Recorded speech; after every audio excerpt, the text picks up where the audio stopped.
everybody. I'm Michall Jeffers. I have a TV show which comes out of Sardi's. It's eponymously named, so it's called Michall Jeffers. I also write for several websites which specialize in theater, including my favorite, which is Total Theater. I'm here today talking with Dave Lefkowitz on Dave's Gone By on UNC Radio.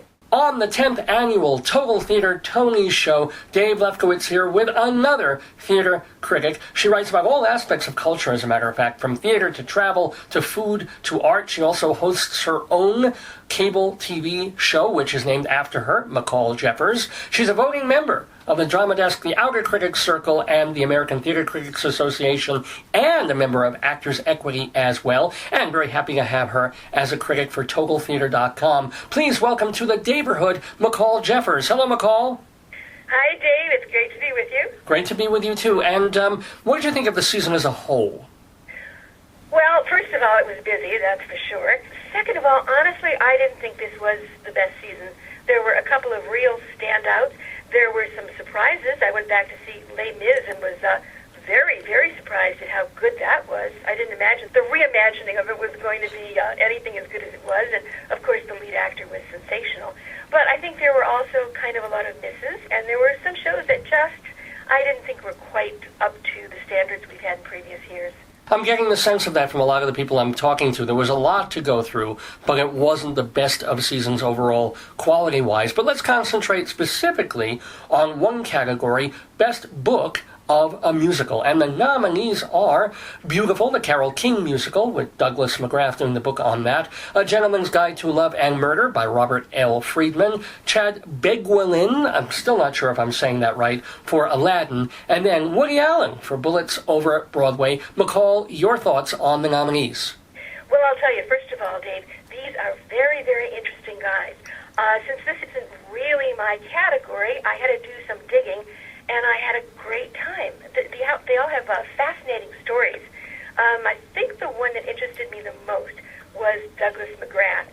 One thing that's kind of fascinating about him is that he co-wrote the screenplay of Bullets Over Broadway with Woody, which I didn't understand before. I also think that when I saw this show, I didn't really get how difficult it was for him to make it as seamless as it is. I read the script, and what I started to see was that each scene really was built around the song that they were featuring. But everything went together so well. He put it in such terrific order. And I was very happy also that he included the other couple, because that gave us a little bit of contrast, a little bit of variety. But my hat is really off to Mr. McGrath, because he did a fabulous job with this. Of course, the songs are wonderful, and it helps that they do tell a story, so he could work with that. Also, he had such an amazing cast. Jessie Mueller, who was nominated as Best Actress in a Musical, was flawless. You couldn't find anything wrong with her performance. And the show has been nominated as Best Musical. So I wouldn't have started out saying that he was my favorite, but at this point, having done the research, I think he is. I don't think he's going to win, but I think he's at the top of it. Who do you think will win, Michall Jeffers? Oh, I think it's going to be Robert L. Friedman for A Gentleman's Guide to Love and Murder, because I think that's probably going to sweep. And the reason I think that is because, Dave, it is original. It's original. Now, I know it was taken from a 1907 novel. And the movie, Alec Guinness movie as well. Kind Hearts and Coronets, yeah. It's just so refreshing to see something that is so clever. It's so much fun. I think people can see this on lots of different levels. You can take your grandma, you can take your kids, and also you can be kind of hip and cool and get some of the in-jokes that he's put in. It's funny, it's fast. I gotta say the direction is amazing, because it never stops. The actors are fabulous, the costumes are fabulous. I just feel that Friedman did such a good job really showing off somebody like Jefferson Mays, who's the best. Bryce Pinkham is very good too, but Jefferson Mays, I think, can kind of do anything. And he's showcased here. Sure.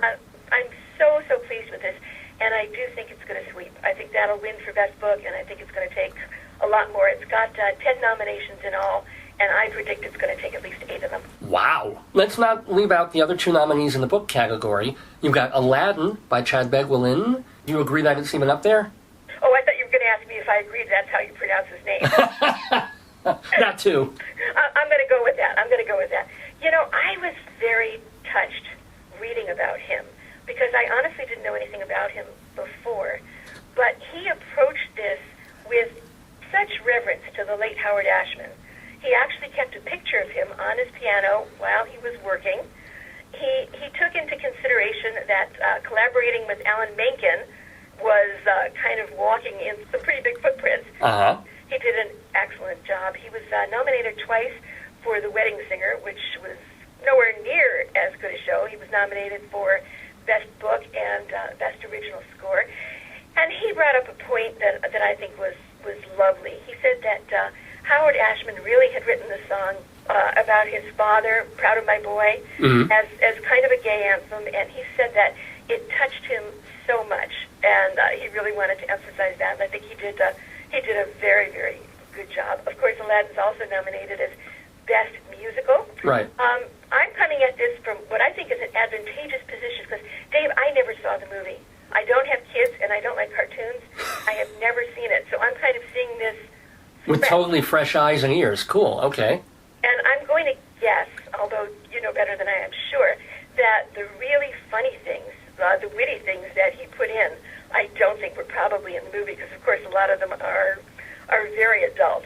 But I found it delightful. I found the whole thing delightful. Oh, okay. And let's also get to Woody Allen's work on Bullets Over Broadway, adapting his movie. Okay, gotta say it. Woody doesn't have a prayer. Okay. Normally, I get really annoyed when I see people at award shows who say, oh, I didn't prepare a speech. Because my feeling is, if you're nominated, that's a pretty good chance you're going to win. But I think Woody's not going to show up, and I don't think he needs to make a speech, and nobody needs to accept for him. What is kind of interesting about Woody, though, and I didn't realize this before, he's actually been writing for 6 decades. This is his first Tony nomination. Oh, wow. Yeah, so that's kind of interesting. About the show, I wish they had done original music for it. I have no idea why they didn't. I'm sure they could afford to hire somebody. I think it would have helped immensely. So I think that it did kind of drag down the show. I'm not really sure what he did to change it enough from the movie to get this nomination, because the movie was fun. Say Nothing, Don't Speak. That was really great. But I found that this show dragged. I wasn't that entertained by it, and I thought that I would be. So of all of these people, I think Bullets Over Broadway is my least favorite.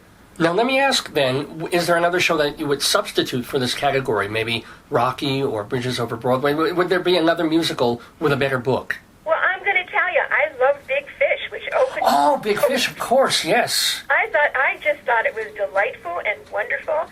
I thought everything about it was fun. Of course, Norbert Leo Butz, you can't go wrong if you got him in your show. But I loved that show, and I was very, very disappointed when it didn't make it. So I would put that one in. But I don't think anybody remembers the shows that opened and closed early. That's kind of a fantasy on my part. Now, speaking of remembering shows, last question for Michall Jeffers is, what might be your favorite show of the whole season, be it on or off Broadway, or off? I would really have to be honest and say Gentleman's Guide. I do think the one problem with it is the title stinks, because until all these nominations came in, and until there was really good word of mouth, people were not going to see it. Maybe they should have called it Bang or something, I don't know. I think they could have had a better title for it, because it's a terrific show, and I think that people missed it and are now coming to see it. Cool. Well, that's one of the main purposes these days, certainly, of awards, and also getting people to see it when they go on tour. So a Tony win or 2 or 5 or, as you say, 8 might help it there. But we're going out with a bang here with Michall Jeffers. Please go watch her TV show and also read her reviews on TotalTheater.com. Michall, I wish you happy Tony time. What are you going to be doing on Tony night? Where are you going to see it? Well, let's see. Probably after 9 o'clock, I'll be asleep, Dave. Okay. Well, CBS wouldn't like to hear that, but at least you'll see the first hour. I'll DVR it, don't worry. Thank you so much, Michall.